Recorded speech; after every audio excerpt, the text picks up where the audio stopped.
Passiamo adesso a Rossella Guin perché ci spiega bene i servizi del CAF. Abbiamo uno bello schema che così voi avete presente, non sbagliate uffici, perché c'è anche il patronato INAC che ha un suo ruolo e di volte è difficile distinguere. Sì, infatti, perché sono servizi che a volte, come ho spiegato prima, quando c'è la presa in carico di una persona che viene presso i nostri uffici, si guarda la totalità della consulenza che si può fare al soggetto, al cittadino che viene presso di noi. Noi abbiamo questi uffici che sono dislocati tra le sedi provinciali, zonali e a volte anche subzonali se la zona è consistente. E queste due attività, che è quella legata al CAF con tutti i servizi che ho elencato prima e il patronato che si occupa della previdenza, la previdenza intesa come consulenza previdenziale per il calcolo poi del diritto alla pensione, ma anche tutte le prestazioni, quindi dalla maternità ai vari bonus, alla disoccupazione, ex disoccupazione, oggi si chiama NASPI, disoccupazione agricola, invece rimane con la dicitura disoccupazione come è indicato, e l'attività legata alla fiscalità che il pensionato è soggetto, perché oltre al 730 il pensionato può essere chiamato anche a compilare il modello RED, che è il modello reddituale per le prestazioni sociali che sono erogate all'interno della pensione stessa. Quindi si vede che l'attività del patronato del CAF per alcuni aspetti è collegata. Perfetto. Esatto. Allora, comunque, per quanto riguarda il patronato INAC, quando è che si va di specifico? Perché per previdenza e pensioni andiamo all'INAC, giusto? Sì. Cosa è deciso? Sì. Per gli invalidi civili, sì. INAC, sì, certo. Per cui pensione di inabilità, indennità, esatto. Assegno di assistenza, sì. riconoscimento legge 104, INAC, le indennità assistenziali. INAC anche questo, quindi non sbagliare ufficio. Attività, esatto, sì, lo sportello immigrazione. Allora sì, questo. I nostri uffici si occupano anche dell'attività collegata al rilascio dei permessi di soggiorno, ai rinnovi di permesso di soggiorno, nonché le domande di ricongiunzione, di ricongiungimento, ricongiunzione intesa come attività di patronato, fa le domande di ricongiunzione intese come contributi. Per quanto riguarda gli immigrati è ricongiungimento familiare.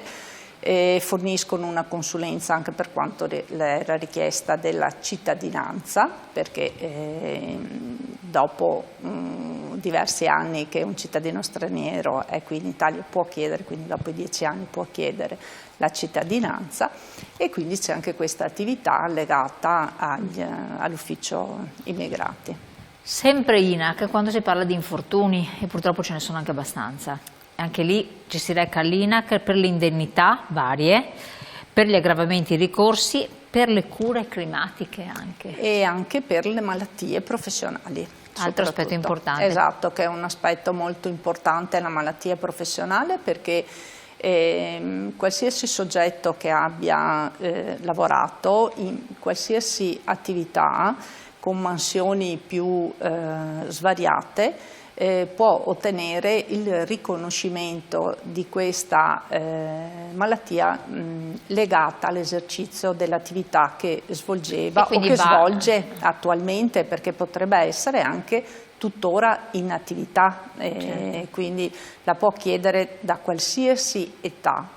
Tanto per fare una consulenza, capire che documenti deve portare o che visite deve fare. Il patronato INAC si avvale sia del medico legale per la certificazione, e poi anche se non vi è condivisione con l'istituto, con l'INAIL, abbiamo anche l'avvocato che ci segue per eventualmente la pratica legale per il proseguo, quindi c'è tutta un'attività anche giudiziale. Vediamo di nuovo il messaggio che era arrivato, che non sono riuscita proprio a leggerlo, grazie. Sono un lavoratore dipendente e gli interessi del mutuo sono ancora detraibili? Se si va a credito d'imposta verrebbe pagata oppure andrà in compensazione sul prossimo 730?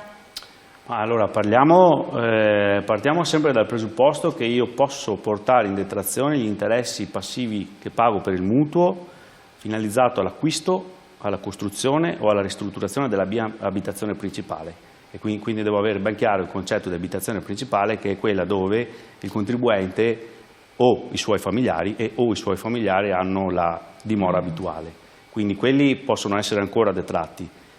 Per l'anno d'imposta 2025 c'è da fare un'attenta valutazione, perché sono cambiate le modalità di detrazione per i contribuenti che hanno un importo, che hanno un reddito tra i 75.000 euro e i 100.000 euro e superiore ai 100.000 euro. Per cui qui va fatta un'attenta analisi di tutti gli oneri detraibili che il contribuente ha in ufficio. Qui serve proprio una consulenza dedicata, perché hanno stabilito degli importi fissi massimi che io posso detrarre se rientro in quella fascia di reddito, e questo varia a seconda del numero dei familiari che ho a carico o no. Quindi qui bisogna fare, e qui entriamo proprio nello specifico della consulenza, serve proprio una consulenza dedicata ad hoc con tutti gli elementi sotto mano. Quindi non è automatico di dire se fai il mutuo comunque hai la detrazione di tot, perché dipende da che cosa, quanto guadagni, il numero di componenti della famiglia, sono tante variabili a questo punto. Partiamo da un mutuo che viene fatto però nel 2025, perché se io ho un mutuo che è stato fatto fino al 31/12/2024, questo non rientra nel conteggio che ho appena rappresentato. Chiaro. Io posso ancora detrarre gli interessi passivi. Se sono un contribuente, faccio il 730, posso avvalermi del sostituto d'imposta, cioè del datore di lavoro che mi fa il conguaglio in busta paga, per cui lo recupero direttamente nella busta paga senza doverlo portare in compensazione. Qualora invece facessi un altro modello che si chiama modello redditi, allora sì, lo metto in compensazione e lo utilizzo il prossimo anno. L'altro messaggio, se la regia mi rimette in onda: riusciamo a capire circa quanto corrisponde netto un ammontare annuo di 28.000 euro? Beh, dipende anche da eventuali detrazioni che potrebbe avere in busta paga. Beh, lasciamo perdere le eventuali detrazioni o cosa, ma in genere un mensile di quanto netto? 28.000 euro, un mensile di 1.700 euro. Quindi con 1.700 euro netti in busta paga si rientrerebbe nello scaglione dei... No, sempre del primo, perché del fino primo. a 28.000 euro è il primo. Quindi i famosi 1.900, 2.000, 2.100, la media bassa peraltro degli italiani, finisce nello secondo scaglione? Sì, la fascia è la fascia che colpisce più...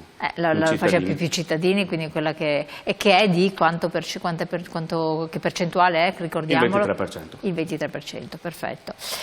Per la parte in esubero, naturalmente, ricordiamolo, sì. Quindi questo è almeno consolatorio, però, cioè, vabbè. No, dopo ci si lamenta che il consumo degli italiani diminuisce, il potere di acquisto è basso, però questo è il dato di fatto. Altro messaggio, mamma mia quanti ne ricevete: la sommatoria dei bonus da portare in detrazione deve rientrare in un massimale? La sommatoria dei bonus, diciamo che ogni detrazione ha un massimale. Ad esempio, recupero del patrimonio edilizio, il massimale è 96.000 euro. Ad esempio, gli interessi passivi del mutuo per l'acquisto, così mi riallaccio alla domanda precedente, è 4.000 euro.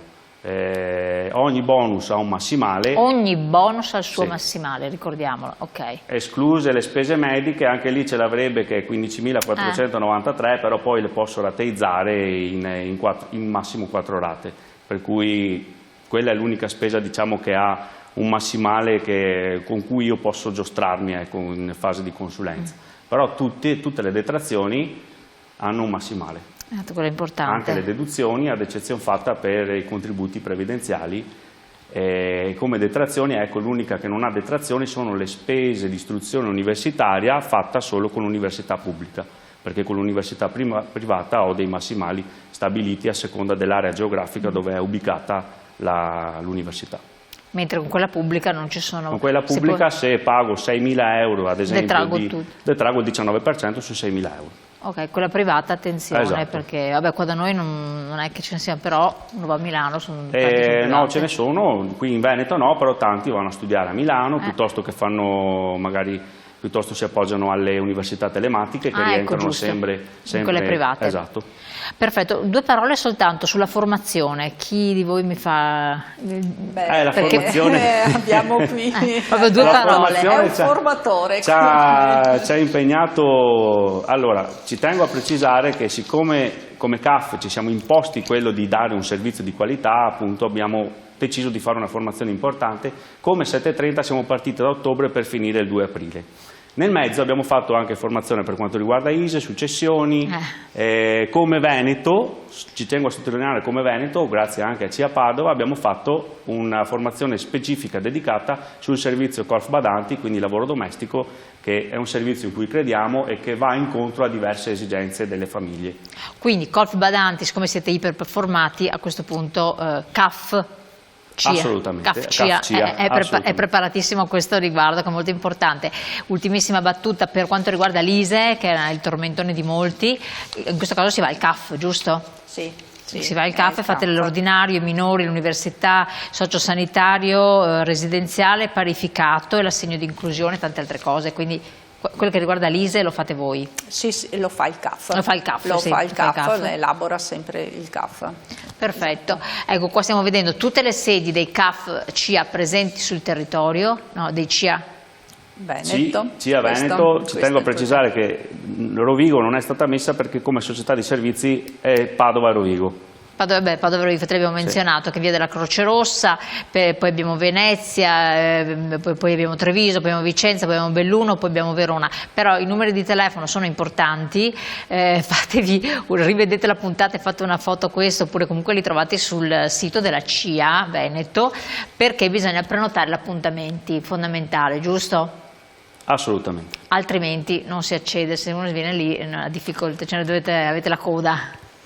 Sì, allora i nostri uffici sono organizzati naturalmente attraverso gli appuntamenti. Abbiamo dei sistemi che sono anche digitali per poter prendere gestire gli appuntamenti e gestirli, esatto. Allora, meglio anche il contribuente ma questo è ovvio. Non aspetta meno. Sì, certo. Allora, io vi ringrazio, Rossella Guin, responsabile del servizio persone CAF CIA Padova Rovigo, grazie di essere stata qui con noi, grazie Alberto Mantoan, referente CAF CIA Veneto. Grazie. Grazie a voi di averci seguito, rivedete la puntata su YouTube e naturalmente sul web e poi naturalmente recatevi agli sportelli previo appuntamento del CAF CIA. Grazie.